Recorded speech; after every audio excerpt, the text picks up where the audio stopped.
someone listening right now, in the next 30 minutes after you stop listening to this podcast, you can make a choice, you really can, to make one small step in one area of your life in the right direction. You can choose to do that.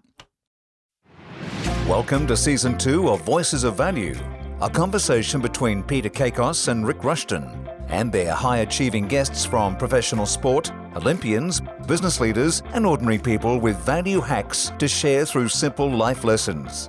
If you're keen to reach your next level personally and professionally, sit back and join the conversation with your hosts, Rik and Peter.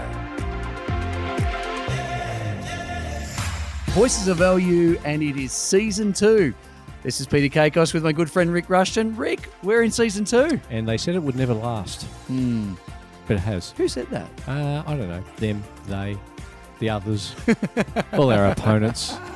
No, it is exciting to be back, mate, for another season. What a great Season 1 was. I mean, we had so many great thought leaders, and we've got a very special guest back for Season 2's opening Episode 1. Really one of the highest rated respondents we had from our chat last season. Unfortunately, we couldn't get Nathan Buckley, but we got this person, so I think that's important. I think it's also good to let everyone know, in case you don't already know, that we're actually going to be on YouTube now, and you can actually get on and watch this live on YouTube. Watching where the magic happens. I had a great head for podcasting, but now it's gone video. That makes me a little bit uneasy. A bit more of a dressed up a bit more, but anyway, that's good. Yeah, no, that's okay. It's casual Friday, Pete. Yeah, true. Anyway, let's talk about our guest. This wonderful man beside us who has, you've written one book, Rik. Thank you. Paul's written 11. Just want to make it known, that's all. All right, and that's together 12 more than you. So that's good. I think that's only appropriate that we do that. But no, Paul McGee, for those who don't know, and I'm sure many of you would be aware of the book SUMO, which is an acronym for Shut Up and Move On. SUMO's now in its 14th year since it was publicised. It had a 10th anniversary Golden Seal special edition, which we got as well. I put it on eBay and got $25 for it too, so it was pretty good value for money. But SUMO is a book that sort of realistically put this man in a global sense. So he's now travelled to more than 40 countries sharing the sumo message. He's in Australia at the moment on a sumo tour down under. Spoken in Perth, spoke yesterday in Melbourne, has visited family and friends in Brisbane, is sort of about to speak on the Gold Coast coming up in the new week. And we grabbed him back to the microphone to have him real, raw, and live. Paul McGee is someone we're very fortunate, Pete, to call a friend, much more than just a guest. And we've had many guests on this, these episodes, almost 50 now. But it's fair to say that we very rarely get the chance to be with somebody who absolutely lights up the room the minute he comes in, and his energy is amazing. His simple tips are fantastic.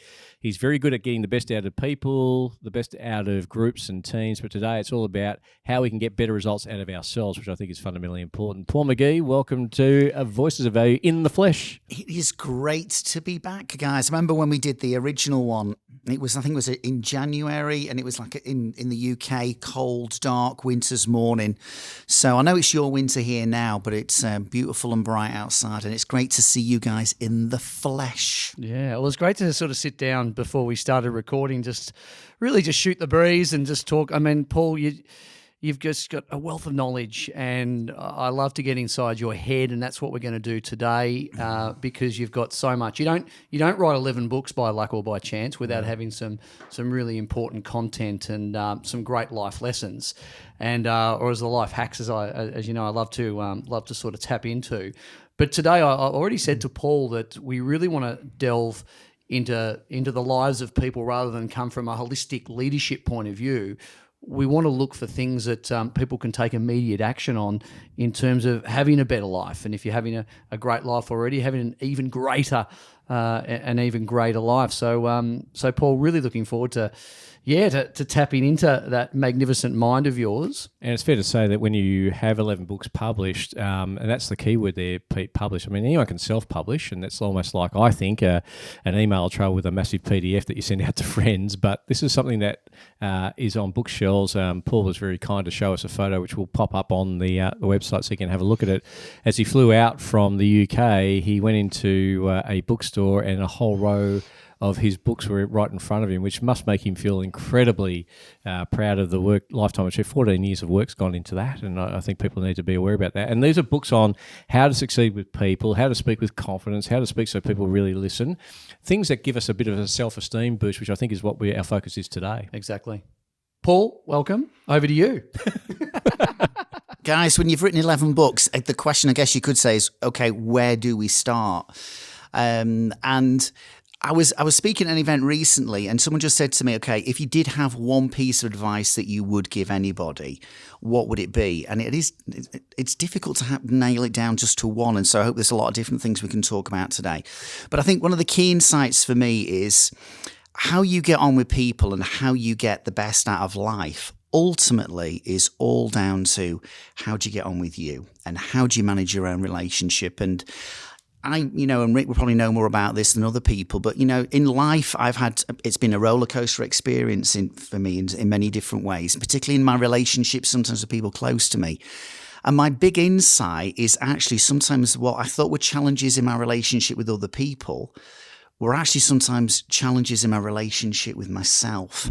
And it's very easy, I think, to always want to put the blame. And I talk about you get into a way of thinking where you end up being a bit of a martyr and you wear the victim T-shirt and things aren't going well in my relationships or in my work or in things to do with my kids or whatever. And when people who wear that victim T-shirt, I talk about people who like to play the BSE game, blame someone else for everything. And I appreciate that none of us are responsible for things always that happen to us, but we are responsible for how we respond to that. And I would look back on my life, and I'd also think about something I talk about in SUMO and very much in a lot of my talks is about the conversations you have inside your head, the stories you tell yourself about you, about the world, about other people. And I'm very aware that it's very easy for people to slip into something I call faulty thinking, ways of thinking that can increase your stress and your anxiety, decrease your confidence and motivation. And so for me, a lot of how I've realized how do you get the best out of your relationship with others and life is you've got to actually start with you, not in some navel gazing way, but in an honest way.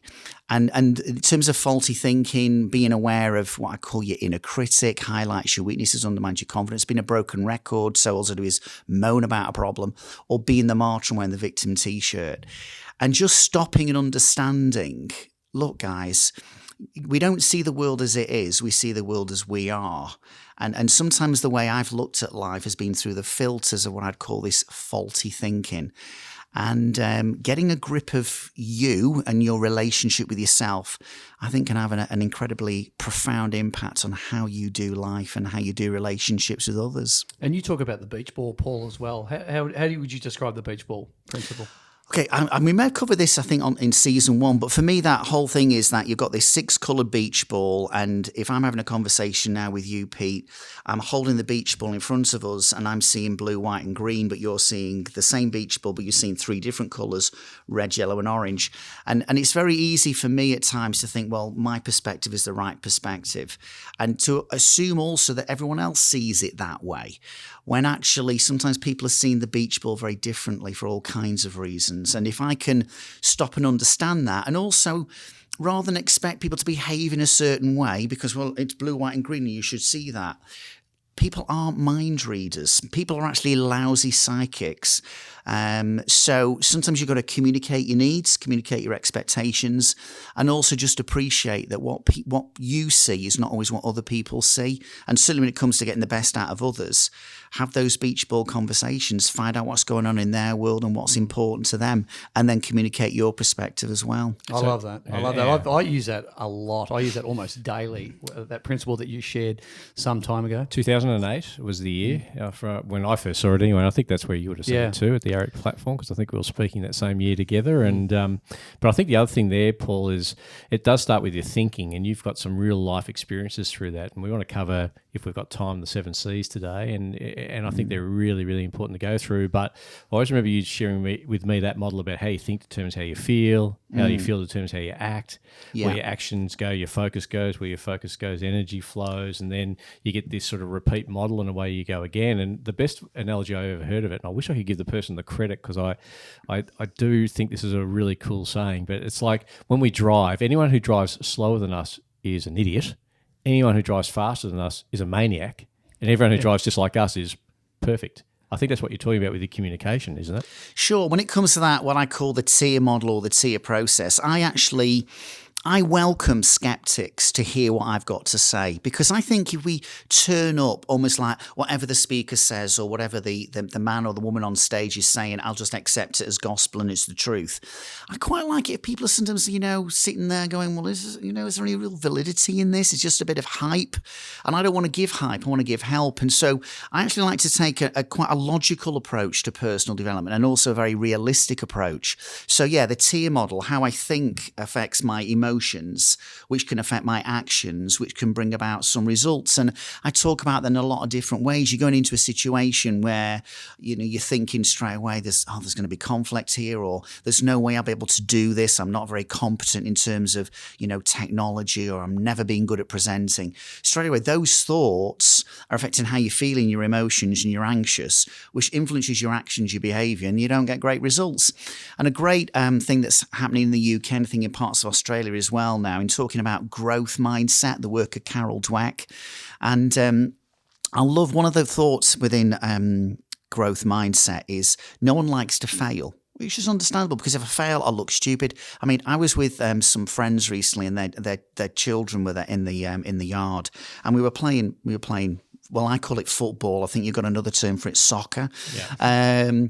And what was really interesting, we were having a little bit of a penalty competition, and the younger girl, who was aged about 8, said, well, I'm not really good, and if I take a penalty, I'll probably miss. And this was profound insight from her. And she said, if I'll miss, I'll feel really humiliated and bad about myself. And I'm like, and I kind of like just turned to her, and I just went, look, my darling, I said, I'm going to teach you a phrase here, a word, fail. No one likes to fail, but here's the new definition of fail, F-A-I-L, first attempt in learning. If you take a shot and you don't score first, maybe you think, okay, that was the first attempt, and what can I learn from that? And these conversations we have with ourselves, if you change your script inside your head, you change your story, you change that narrative, and sometimes you're thinking in a different way, then your emotions are different, your actions are different, you get different results. And I can explain that to the most skeptical person on the planet and give all the stories, and ultimately they start looking at me going, actually, maybe there is something in this after all, because we do operate in a particularly I think in the UK, a lot of cynicism, a lot of negativity, and a lot of skepticism about some of this, self-help stuff. And am I going to have white shiny teeth and a white suit? And yes, I do. And I also have the smoke machine as well that Rik provides for me. So that all helps clearly. But it's just I want to get real with people and go, look, this matters. This really is crucial for everybody, and for not just adults, but for kids as well. It takes me back to that Chris Helder saying, I'm not sure if it's Chris's or someone else's, but I first heard it through Chris. The most important words we say are to ourselves, about ourselves, while we're alone by ourselves. Yeah. This inner critic that you said before, I think it can be rather debilitating for us to move forward and take action in whichever area of our lives. Can we talk more about that inner critic? Sure. And the debilitating nature of it and how we overcome that? Yeah, I think I think that what I've learned is that you don't get rid of your inner critic. It's always going to be there, but it's a question of how to manage it, because obviously that we've been wired and we've evolved that no one does want to look stupid and be humiliated. So when this little girl Chloe was saying, I don't want to take a penalty because I may miss, and if I miss I'll feel humiliated, you could argue there's almost a bit of self-protection going on there, because if I don't take the shot, I won't fail. And therefore I won't feel a failure. And so, but it can become, as you rightly say, Pete, it can become debilitating, because there are risks and there are opportunities, but sometimes our inner critic wants to keep us, you could say, safe and secure and in our own comfort zone. And I think for me, what I like to get people to think about is the opposite of the inner critic is not self-love. It's like, well, listen more to your inner coach. And acknowledge your inner critic where it's coming from. Maybe it's trying to protect you and help you to avoid, looking stupid or making a mistake. But I spoke at a mental health conference in the UK a couple of years ago, and one lady said this. She said, we need to have kinder conversations with ourselves. And kinder but I would also maybe add a more constructive conversations with ourselves. And the thing is, though, we're very good at coming up with those lines. We need to have kinder conversations with ourselves, and everyone like yourselves and myself, we're all nodding in agreement. But perhaps some of your listeners are going, okay, but yes, but how? What does a kinder conversation actually sound like? And I came up with 7 questions to help you sumo from years ago, and I have them on little postcards. And 2 of those questions are simply this. Okay, what can I learn from this? And what would I do differently next time? Because sometimes I have screwed it up. I have failed. It was bizarre. Recently, we were on holiday, and my wife, Helen, had a frozen shoulder. And so she's struggled with one of the hands to kind of, raise her hand in the air, which hadn't been too much of an issue. But while we're on holiday, we actually had some heat, which we don't get when we're in the northwest of England in Warrington. She wanted just to put her hair up in a bunch. And then she's going, so can you just tie my hair up in a bunch and put this elastic band in? I've never done this before. And I'm like, I don't know if I'll be able to do it. And she's going, it's okay, just give it a go. Well, she ends up just cracking up laughing at my first failed attempt to do it. First thing she says is, you got to take a photo of this and send it to the kids, because I just made a huge mess and I'm just getting all tangled up. But then I remember thinking, fail. It was the first attempt in learning. I've never done this before. Now, in the past, inner critic, you're so cack-handed, you've got no manual dexterity, and all of a sudden, all these kind of like voices from the past. I mean, I was, without going into too much detail, but I had a very sort of like psychologically abusive stepfather. And that voice from the past and his voice and all the baggage and beliefs you take on board from your past all can come to the surface. And this is just like me trying to sort out my wife's hair. But I'm thinking, listen to your inner coach. That was the first time you've tried that, Paul. So have a kind of conversation. Okay, so what I need to do, and Helen was incredibly patient. And I'll tell you, by the end of the flipping week, sorting out my wife's hair, I was hoping to open up a hair salon. Do you know what I mean? On the beach. It was amazing. But it's sometimes it's just going, okay, first attempt in learning. And okay, and what can I learn from that situation? Maybe you had a conversation with one of your children or with your partner or a colleague at work, and you're like, I can't believe I said that and I completely forgot about that. Whoa, guess what? You're a human being. You make mistakes. What can you learn from that? Well, I need to remember so-and-so. And yeah, okay, so what would you do differently then next time? Be a coach, not a critic. And in terms of anxiety, and which often the inner critic can fuel, and people can be overcome and overwhelmed by emotions. I came up with this little technique that I use in write about in my self-confidence book, and it's the FAT technique, F-A-T. And when you feel anxiety or when you're feeling stressed, the first thing to do is just to acknowledge that feeling. It's not, oh, this is terrible. It's just like, okay, yeah, and you're actually almost having a kind conversation with yourself, constructive. We are running late to get to the airport here, and I am getting anxious. So I'm feeling it. And then actually the A is, okay, so this is accept, this is where you're at the moment.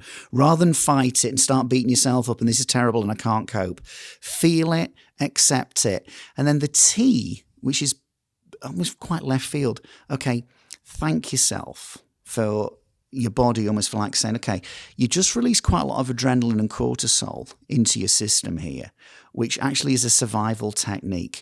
You're not going to get eaten by a woolly mammoth, but you are stressed that you're going to miss your flight. So just be thankful that your body, when it perceives a threat, is acting in that certain way.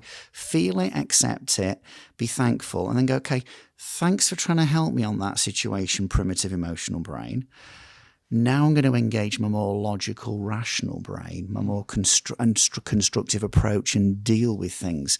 And I think we need to demystify a lot of our behaviors, and what we do is we just kind of like, well, I'm an anxious person. I was born a worrier. My mum was a worrier, and I'm hopeless at this. And it's like, whoa. Let's just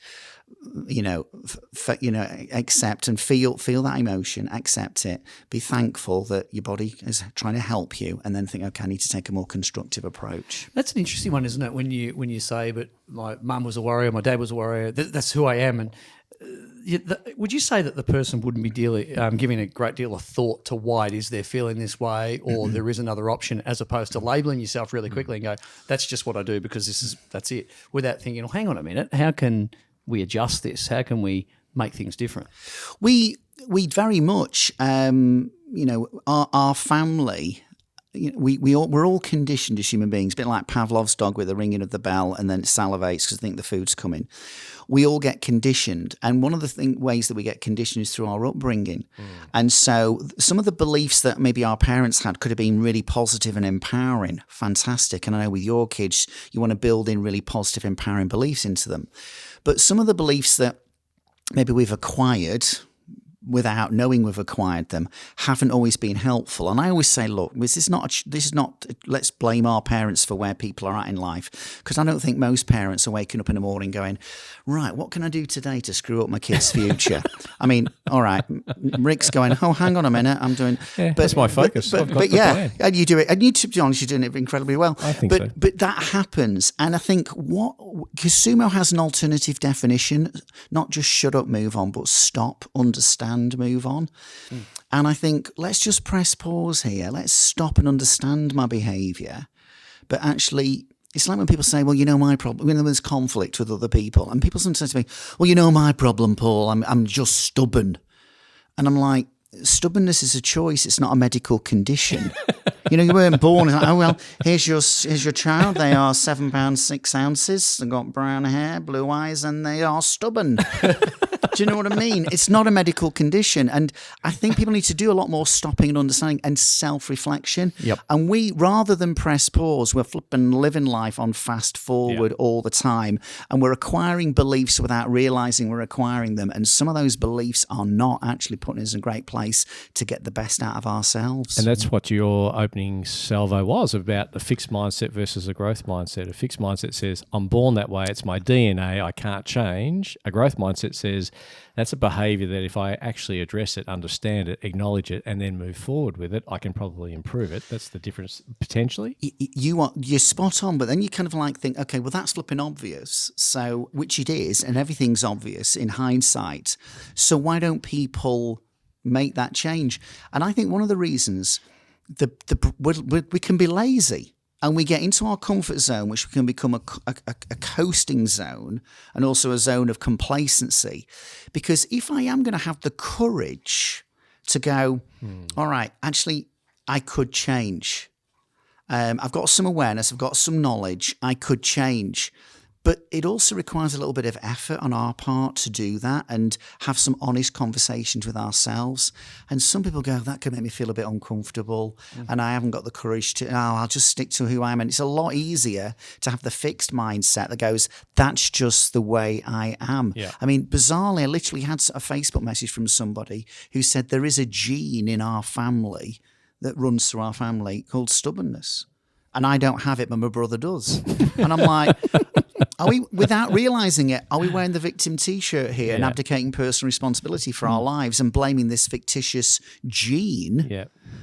And so, but to actually say, one of my first ideas in the SUMO book is change your T-shirt. And that's take a bit of responsibility, stop being the victim and the martyr. And actually that takes some courage and sometimes a little bit of honesty and hard work to go, I need to turn this round.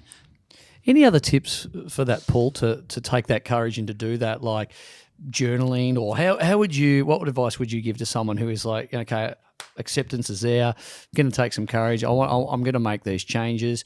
What comes next? Because what we resist the most is what we need the most, and I find that sitting quietly, hitting pause button, meditative techniques, all these things are the biggest resistance items of a lot of people, self included.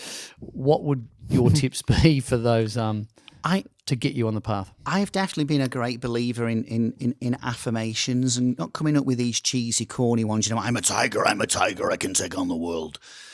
I mean, that's Rick's affirmations, but let's not go where Rick is. If you heard him in the bathroom this morning, I wonder what was happening. But anyway, I thought it was an I was waiting for him to pass the soap too, and he didn't. So I was a little bit disappointed, but that's okay. So for me, affirmations were pretty helpful. That's kind of, change your conditioner. because some of that conditioning in the past has been those negative voices. So you can't just say, I'm going to stop beating myself up and I'm going to stop being negative. The brain, our mind, abhors a vacuum. It needs something to replace that with. And so for me, it became, okay, and I would sometimes write out certain phrases, and I would, and would say them on a daily, regular basis. Now, to be fair, I've kind of moved away from that now because I am on that journey. And now some of what we do on autopilot without thinking through habit can be really unhelpful. But actually, you can get into that place where you've built some of these good things into your mind and you think, well, actually, I'm now doing this on autopilot without thinking, through habit. And it's become really helpful and healthy. So for me, affirmations were a really, really big thing. And then just to have that awareness of, Paul, you are having conversations inside your head here. How's that conversation you're having with yourself? Is it helping you? Is it hindering you? So awareness and affirmations are probably my big two things. But I also, it's a bit like Zig Ziglar said, motivation's a bit like having a wash. You need to do it more than once to get the full benefit. So true. Yeah. So for me, also one of my big things is manage your mental diet. So I talk about the fact that we can consume too much CNN, constant negative news. And it's a question of, so what do I feed my mind with? So I know I'm on this podcast, but I've been a huge fan of the podcast since season 1, episode 1. And when I'm going for a walk, I'm feeding my mind with some of the stuff that you're talking about. I'm feeding my mind with various other podcasts. It's almost like I need to take responsibility for what I'm feeding my mind and managing my mental diet. So I think awareness, affirmation, managing your mental diet, all of those are going to put you in such a brilliant place. It's like if you want to grow a plant, you don't just kind of like just buy a plant and put it anywhere. You cultivate the soil, you feed it. You find that certain plants thrive in certain parts of the soil than others, and different types of soil, and some prefer shade and some need sunlight.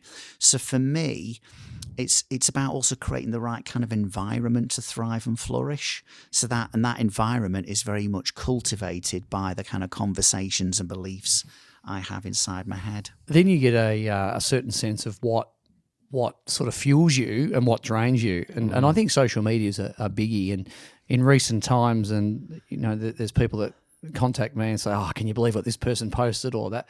And it's like, why are you following them? Like, we have choices, like what we listen to. The best thing I did was stop watching the news as well. It's amazing. And even during just sometimes the kids' TV's on or something like that, and then all of a sudden a news flash comes up and it's all negative.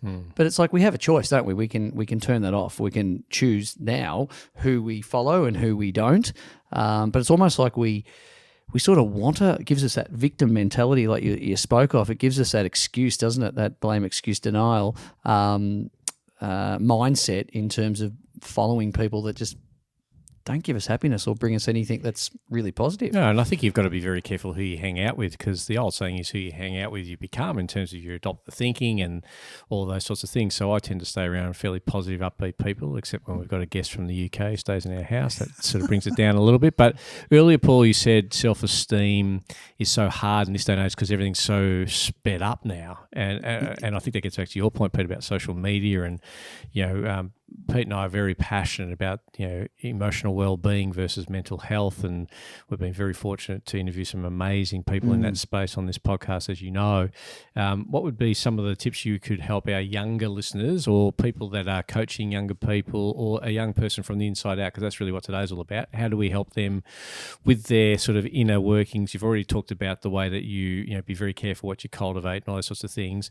It's got to be simpler than just get off social media, because that's just not going to happen. It's a bit like saying to a teenager, don't breathe in air because you might get some bad toxic air. Well, the reality is you still need to breathe. They're going to be on it.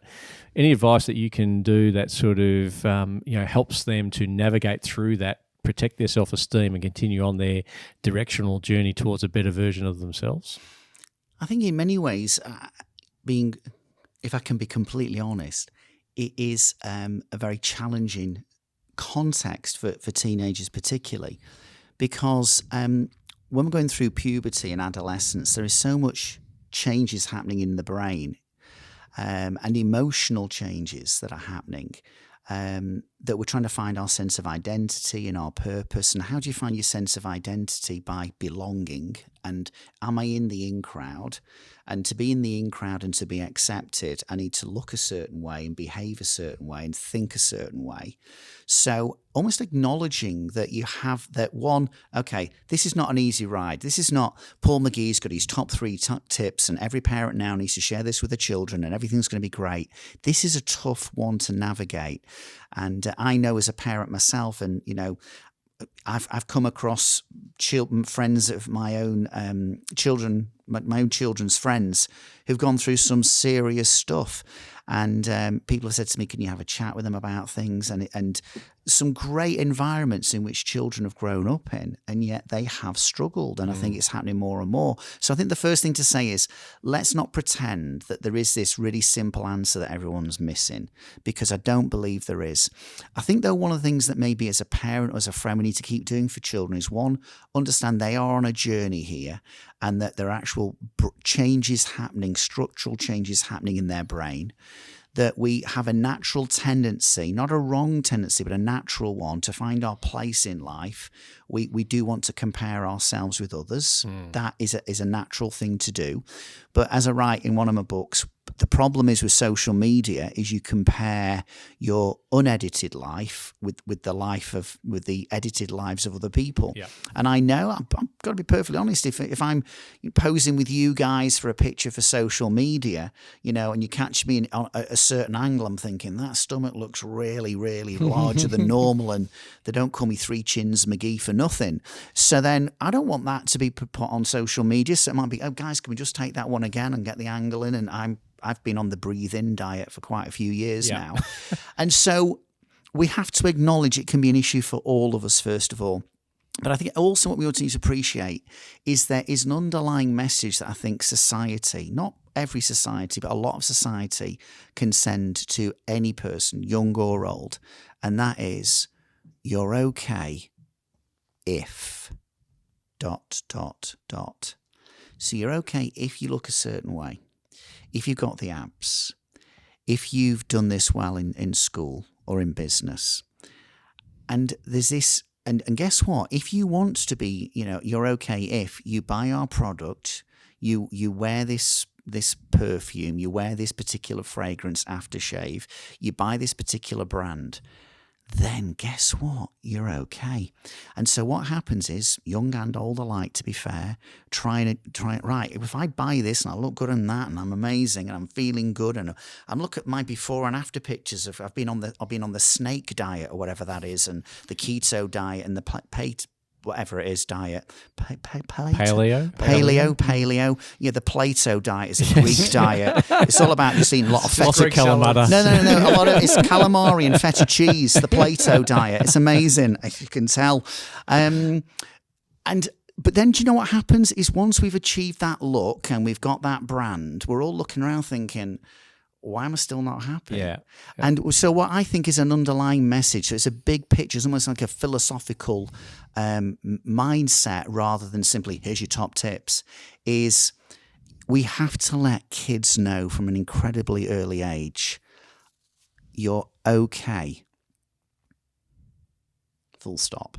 Now, if you want to put a comma, and you might want to lose some weight, think about getting into shape, taking some more exercise, those kind of things. But we need to, I think, help particularly younger people when they're going through so many biological changes.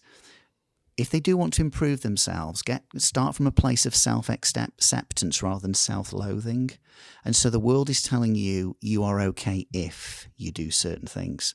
And I think we need to start from, you know what, you are okay.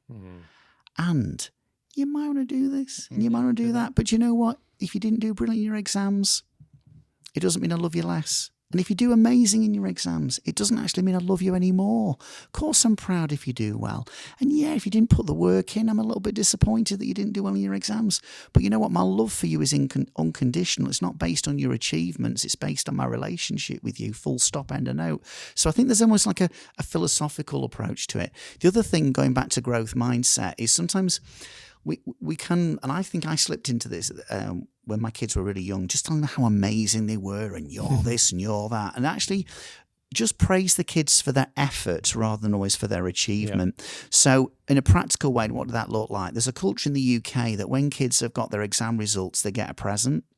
If they've done well, you're going to, when some kids were moving into higher education, they get a laptop. I mean, I know some friends who bought their daughter a car when she did really well in her exams. We made a decision with Matt and Ruth, my wife and I, that we said, you know what? They've studied hard for their exams. We don't know the results yet, but they've studied hard. So we gave them a reward before the results because we wanted to acknowledge their effort rather than simply their achievement. Now, I slipped into as the self-esteem movement in the 1990s of just telling your children they're just wonderful and amazing. But if I kept on being told I'm wonderful and amazing, and then Pete says to one of them, well, have you ever tried to do this? But what if I fail? All of a sudden, my whole identity of being wonderful and amazing crumbles. So actually, sometimes I don't try and do certain things because it might damage my self-esteem. So with kids, I think above all, get them out of their comfort zone, get them exercising, get them doing stuff, trying stuff, keep reminding them of fail, keep reminding them that you love them, full stop. And this whole thing around just accepting them just for who they are, not based on their achievement. It's a long answer, but it's a big, big, complex subject. But I think in a succinct way, just reward the effort, not the result. Make sure that they are aware they are enough. You're okay. And if you're not enough without those things, you'll never be enough with those things. Let's give you enough reference points for that, which I think, as a younger parent, I've got kids that are closer to 30 than you've got kids that are closer to double digits in terms of 10. So, it doesn't really matter. I think this is all very important stuff for us to put into our kids' mindsets and even our own mindset to a degree. I find it incredibly refreshing these days that there is choice as well. Like sometimes we feel, and kids and adults alike can feel stuck, like nothing can change. What I find really refreshing, I've been having a lot of conversations about this in recent times, is kids that are actually changing schools after, say, a year or two because the environment just doesn't suit. I just applaud the parents to say, well done. My sister was one of them. So not only was my niece, goddaughter, in a school that wasn't sort of working for her in terms of the environment, a girls' school, it was a bit cliquey and so forth, but then goes to another school. Not only did she not enjoy the environment, she didn't enjoy school at all, but now she's got both. And it's like, wow, I didn't realize this was here. So we can change. We're not a tree. We're not stuck. We can move. We can change. We can get influenced by different people, but it's about being open to that. It's a little bit like Jules's conversation on last week's episode around 20-somethings and change, do something different. It's almost between 20 and 30. You need to go and have 10 or 20 jobs. But we instinctively think, no, do something, stick at it. Well, that could be where unhappiness is sort of coming from. So it's sort of, you got to balance that out though. Like you just don't want to change for the sake of change. Absolutely, yeah. We've got to make peace with paradox, which is this sense, with this sense in which sometimes there's this phrase, a quitter never wins and a winner never quits. And it's like, great, so always be persistent. But, sometimes you got to go, what, I've had a lot of feedback here and this is not working out for me. This is not my area of expertise. I'm not thriving. I'm not flourishing. I've had coaching. I've had training. I've given myself a lot of time. Actually, the great news is sometimes it's quite liberating to quit and to close that door, because when you close that door, you make yourself open and available to see another door open. And sometimes that's the appropriate advice to give. You just say, maybe it is time to quit here. There are other times when you go, no, you need to hang on in there. The fascinating thing about when you talk about we all do have a choice, again, we don't always appreciate that. So SUMO, shut up, move on, stop, understand, move on. SUMO was a word, not as an acronym, but as a word in Latin, means choose. Right. And I suppose a lot of what I'm trying to do in life is to try and help people to understand, one, you do have a choice, and you can do something about your situation. Your tomorrow can be different from today if you want it to be. Now, it's not going to transform in 24 hours, but you can make a choice, literally. Someone listening right now, in the next 30 minutes after you've stopped listening to this podcast, you can make a choice, you really can, to make one small step in one area of your life in the right direction. You can choose to do that. And then you can choose to do another small step. And maybe you've got a big goal, but maybe the big goal starts with small steps. Have that goal, have that vision, and realize you do have some choices. Going back to the thing around thinking about children now thriving in a different environment, it's about the plant again, isn't it? The plant didn't change, but all of a sudden you change it from being in full sunlight to partial shade, and suddenly it's thriving. Sometimes rather than watering it daily, and it needs it weekly. So this whole thing around environment to help people thrive is hugely important, rather than going, it's all about your mindset and your attitude. Of course, that's crucial. But some friends of ours who did have challenges with their daughter, who was really in an environment which was incredibly positive, but whatever was happening in her head and at school was not working for her. So they decided to homeschool her. And in the UK, we've just had like some exam results for children aged 15 and 16. But because she's been homeschooled, she's taken her exams earlier, some exams when she's 14. And she's just knocked it out of the park. They changed the environment and they're changing the outcome.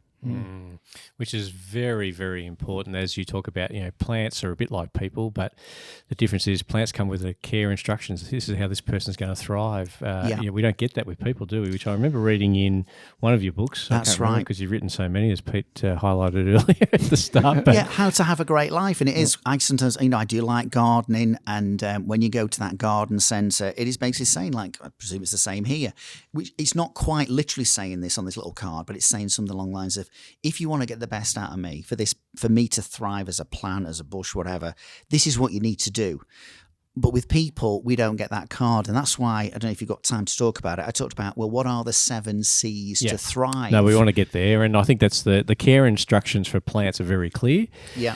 The care instructions for human beings is a little bit more obscure. And I think the reason why it's so obscure is because most people internally don't even know what it would take for them to be happy. Like they think, when I get the car I want, once I've got the postcode I want, once I've got the person who understands me in life, once I've got the promotion or the title, then I'll be happy. Whereas I think your sort of teachings over our association together now, which dates back now more than a decade, Paul, is to talk about, how to be enough without all those things, so that when all those things come along, they're almost like the icing on the cake, not the building of the foundation of the layer cake. Sure. And so the 7 C's, let's go through that, because I think that's going to be critical. The point, and it's not my quote, and it is a bit of a cheesy one, but the keys to your happiness are in your own pocket. And I think we go looking externally, and I think for me in the past I've thought about, I'll be happy if this person could change, or that would happen, and rather than go, actually, the keys to my happiness are in my own pocket. In terms of, the 7 C's to thrive, just giving people 7 areas really to reflect on. It could be in work, it could be in just your relationship with yourself, but just generally have a little bit of time out and think, okay, about these 7 C's. The first one is simply about clarity. So sometimes we assume people have got a motivation problem, and it's not that they're not motivated, it's that they've not really got a clarity or sense of purpose about what they want to achieve, whether that's in home, in their health, or even in work. People aren't always going to be thriving in work, and you're not getting the best out of yourself in work because sometimes you've not got a real clarity on what you're supposed to be achieving. And also, people don't know what success looks like. I remember there was a history teacher in the UK who got a bit of criticism for this, because she basically, the student who'd done the best history essay, with this person's permission, she photocopied it and gave it to all the other kids. And rather than say to the other kids, you didn't do so well on that history essay, try harder, she said, this was what was a great essay. This is what success looks like. So you've got to now, when you start again, so even just having a clarity and a sense of purpose about what you're trying to do, whether it be in work or in life generally, is absolutely crucial. So a clear model. Just a clear model to follow. Be very clear, clarity. Also, am I competent? And what I mean by that is we do need to thrive in life. We need to be good at something. But sometimes the reason we're not good at it is because we've not had the training, we've not had the tools to do a good job, or we've not had the technology that we need. So some people are not doing well in life, and actually they just need they're not competent, and they just need some coaching, some training, some support. I know in the UK, loads of people say, I hate doing presentations. Well, have you been trained on how to do them really effectively? No. So I need some sense of clarity. I need to feel competent in what I'm doing. And if people at the moment are going, well, I don't feel very good at that, fine. There is so much available out there that you can acquire, often for free of charge. Get on and do it. The third element, I think, to help people thrive is they do need a degree of confidence.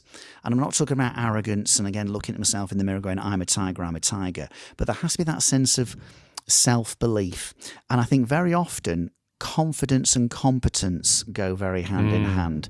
So when I'm standing up in the stage speaking at a conference, I feel confident. Why? Because I feel competent. I know I'm good at what I do. Yeah.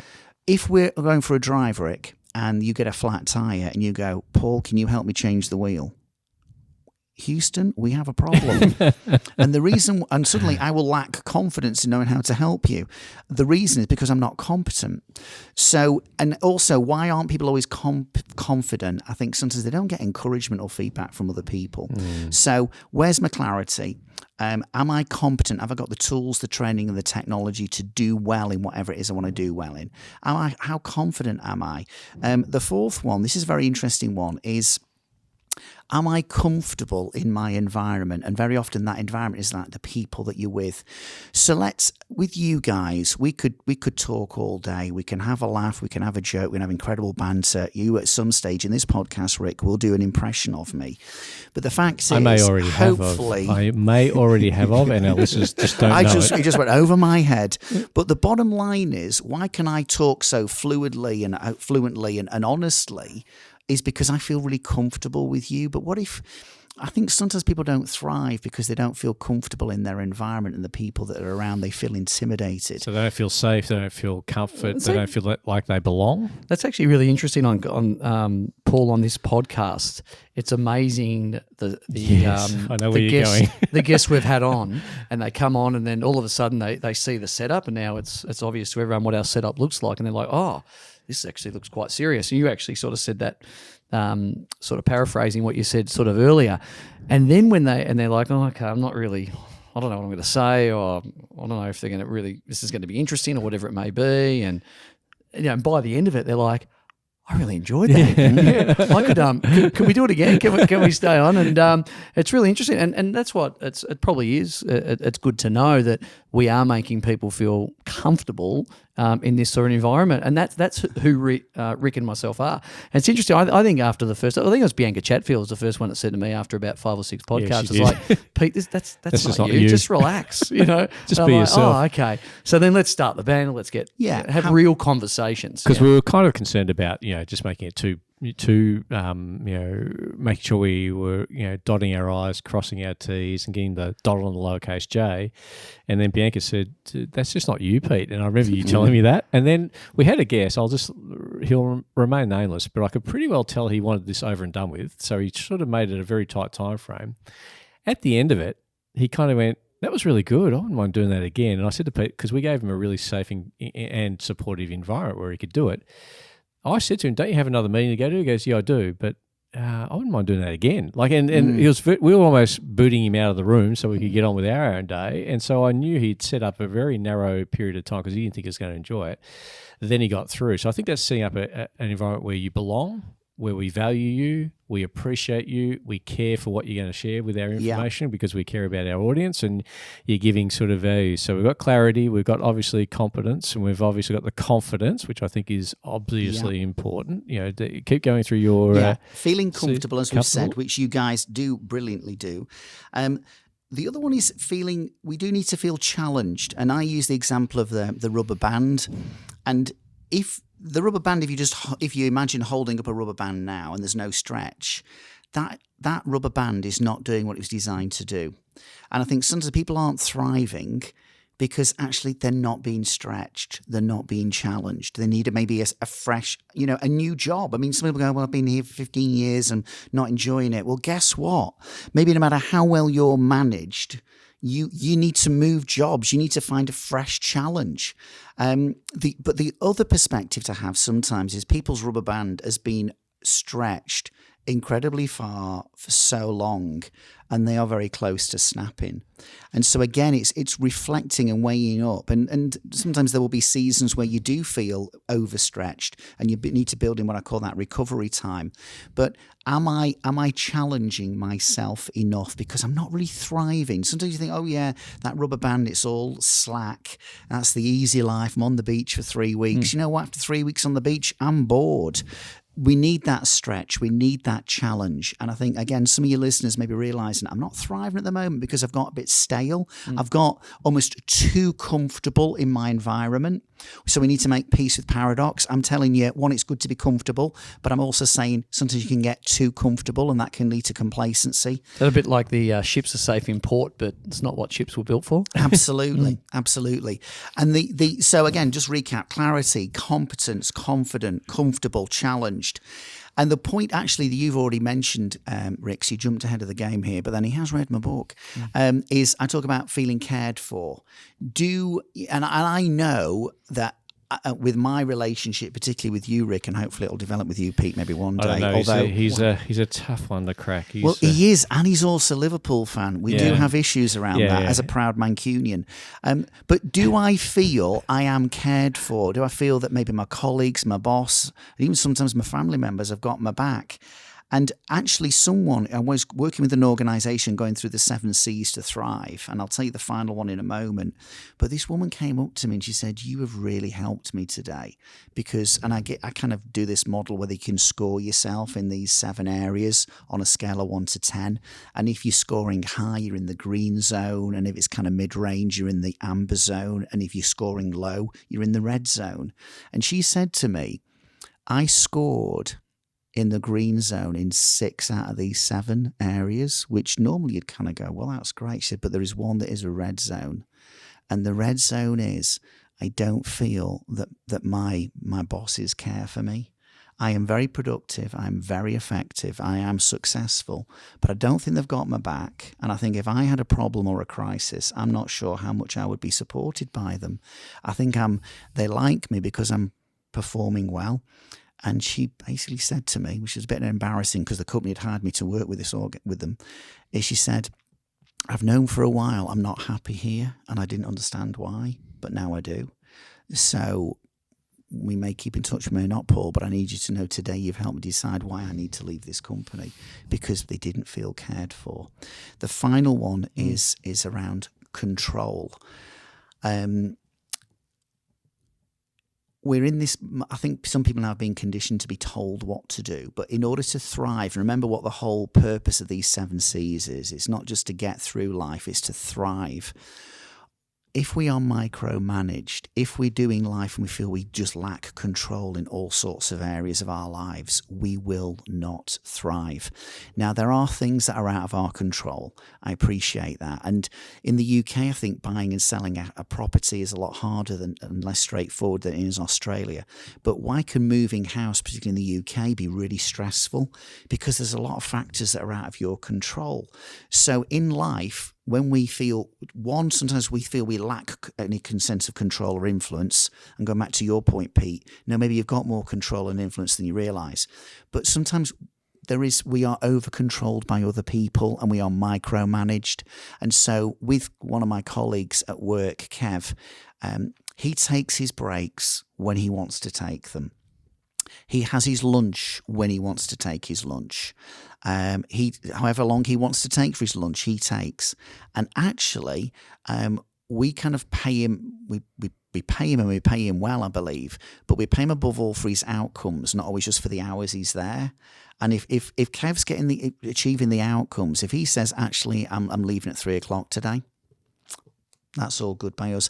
I want to empower him to have some control. And sometimes I'm saying, right, in the next 3 days, Kev, there are 6 things we need to achieve here. But I don't go, unless it's a real priority, it needs to be done today, and I'll point that out. But basically, next 3 days, these 6 things need doing. The order he does them in, how he prioritises them, I leave completely with him. Now, if he was a new starter, I'd maybe do that a little bit differently. But people need to appreciate a couple of things, and to summarise that control one. One, there are areas I'm going to lack control in, just acknowledge that. but maybe there's certain things I can take more control on. I need to take responsibility for that. And if you happen to be in a relationship with someone where you manage them or you're a parent or whatever, are you actually perhaps guilty of over-controlling them? Because if you are, they will not thrive and they will not flourish. So if you want to do a quick recap, where's your sense of clarity, both in work and in your personal life? Competency, how good are you? You know, do you need some extra training, tools or technology to help you do better? Where's your confidence at? How comfortable are you, particularly with the kind of people that you're hanging around with? That rubber band, is it slack and it's been like that for a while, or is it overstretched? We need an appropriate sense of challenge. Do I feel cared for? And then finally, how much control actually have I got in certain situations? And sometimes I've got more than I realise. That's your 7 C's to thrive. Incredible things to not only take back to your team, but I think to look internally within yourself. Yeah, the inside out.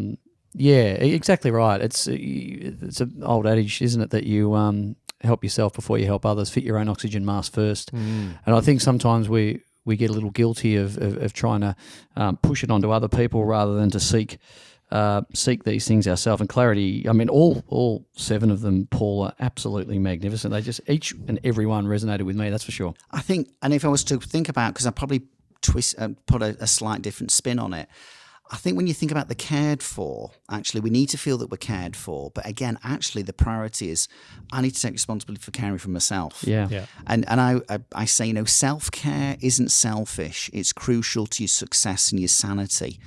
And I, listening more to your podcast recently, I think my morning rituals have changed.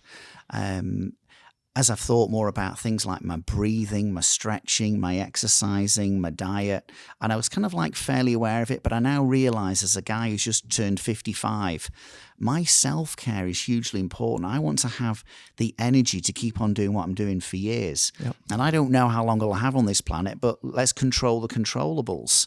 And so I need to feel cared for by others to help me to thrive. But actually, I need to start with how much am I caring for myself? But That is crucial. And you loop it back because, we all want to control things, but there are some things we can't control in life, but we can control the meaning we both link to it and our response to that stimulus, whatever that looks like. And that gets back to one of your earlier points, which I think is fundamentally important. And I think the other thing about a modern workforce is that's just the way the workforce is going. It's to say we have lunch between 12 and 1 and where were you at 1:01?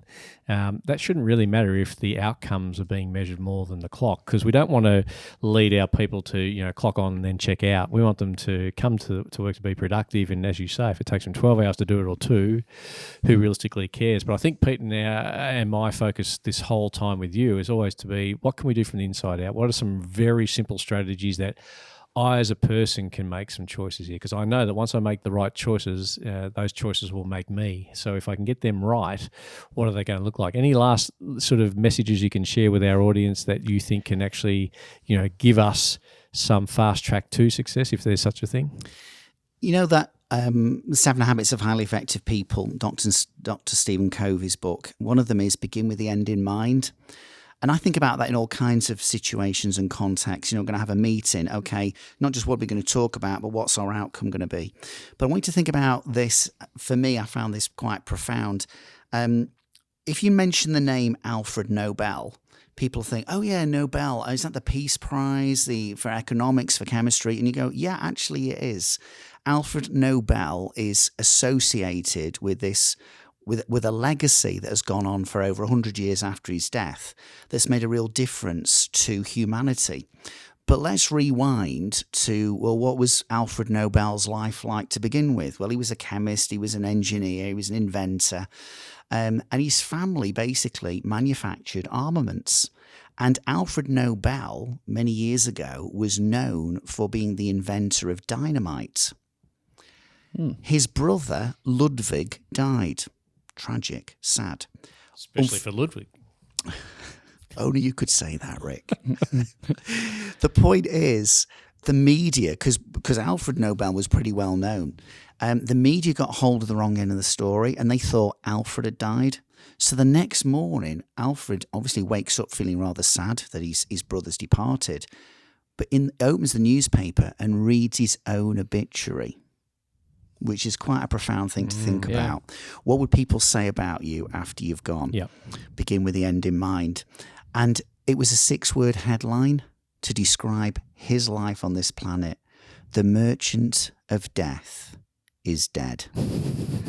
And he read about how someone that's equipped the world to be able to kill more people faster than ever before yesterday died. Nobel is absolutely stunned by his legacy and what people are going to remember him by. He's got no partner, no kids, but he's got a lot of money. And it was as a result of reading about what his own obituary that he kind of thought, I need to leave a different legacy. And that's how the Nobel Prizes came into being. And what's the story? How does that relate to us? I sometimes think, what would I like people to say about me after I've gone? And I've sometimes challenged people to go, if you had to sum up your life in 6 words, and maybe they're separate words, but maybe if it was a sentence, what would that sentence be? And the one I came up with for myself, I don't think incredibly profound at all, but he made people laugh and think. And I do want to make people laugh. And I realize when I'm talking about personal development, I do want you to think. I do want you to stop and understand and stop you in your tracks and think about things like what fail means and we're okay, full stop, but we're okay and not okay if. But I also want to do it with a sense of humour.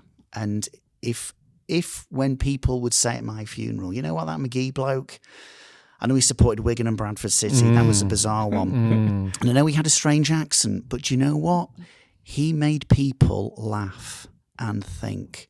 And if that was my 6-word headline to describe my life, I'd cope with that. Now, if I want to achieve that as my begin with the end in mind, then I rewind and think, what do I do today? How do I live my life? What are my actions that do make people laugh and think? And I think that's a great one for people listening now to or watching this podcast, just to think about, what do I want people to say about me after I've gone? Well, you've certainly made us laugh and think, and after you write 11 books, there's incredible insights into life, and the fact that you continue writing, continue sharing some amazing sort of stories and insights into how do people not only just survive in life, but how do you thrive in life? Because that's the big thing. And I'm very big with our team on and strategies rather than all strategies. And that's what you spoke of. I'm going to change it now to and strategies rather than or if strategies. We go the and strategy. So, Paul, the gift of your time has been incredible today, not only for us but for our listeners. You're the first guest that we've had on twice now. There you go. Yeah, it was season 1 and season 2. You're almost a regular. Not too sure if Sumo will gain you a Nobel Peace Prize for Literature, but it probably should. But look, if not, you do get the Voices of Value mug. We're going to give it to each of our guests in episode 2, so that wherever you are in the world, you can take a sip from the cup of Voices of Value, where you get absolute gold, gems, the cup of truth. You've been very good at it. It's fair to say, my friend, that and it'll be a long way down the track, but you will die before me because I've bequeathed that. If I am at your funeral, I will be laughing, not so much for the fact that you're gone, but for the absolute impact you've left for everybody behind us. I only say this with all sincerity because we do muck around a lot, but if you hang out with this guy as much as I had the great fortune of traveling with him. He has been to 42 countries, I think, around the globe, sharing the sumo message, and he is in high demand. He is somebody who can simplify the complex. He delivers it in a typical Mancunian way. I know we lost Ron earlier in this podcast as soon as he said he was a Manchester man. Ron's just left us. Go the Reds. I understand that, but he delivers it he just says it as it is, no bull. Here's how you can do it if you want to do it. His lifestyle doesn't get affected whether you use any of the sumo principles or not, but yours may very well. Make sure you Google Paul McGee. His books are out by Capstone. He's Capstone's #1 author of all time. Capstone is linked to Wiley. If you've got a business book by Wiley, you're looking at Capstone, and you're looking at a man who's got 11 books published by one of the best business book publishers in the world. Cannot go through an airport anywhere in the world without seeing one of his books on the bookshelf, so it must tell you something. So, Paul, on behalf of all of our listeners, you are somebody who's added great value already in season 1. You're giving yourself so much here on season 2, and I'm pretty sure there's going to be another follow-up with Paul. And maybe live from Anfield. Or? Oh, well, I was going to say Wigan Athletic. I'm just feeling slightly nauseous at the moment. I do apologise, guys. I'm going to have to leave the room. There we go. It's all Paul happening. McGee has left the building. Paul, thank you so much. And Pete and I are very, very thankful to have you, not just on this video, but a resource we can tap into. We'll have all of Paul's website links up on the actual podcast. His links through to his site, the SUMO Guy, and most importantly, you can follow his very short, sharp, very quick, 2 or 3 minute blasts that are on YouTube that are absolute gold, I would think. So on behalf of everybody at Voices of Value, thank you for coming back. Thank you, Paul McGee. Thank you, guys. It's been great as ever. If you do like the content, please rate it. We ask you to share it. Most importantly, we make sure that we see you again next week, and we'll have another great Voice of Value. Thank you for listening. We trust you enjoyed listening to Voices of Value, a shared conversation between Rik Rushton, Peter Kakos, and their valued guests. Their views are not necessarily those of the wider world, but they should be. Subscribe to the show on iTunes, Stitcher, Spotify, or your preferred podcast source, and we love to hear both your feedback and ratings on the content we provide. Additional information can be sourced through our website, voicesofvaluepodcast.com. Join the conversation again next week when Peter and Rik continue the search for truth, justice, and the value-added way.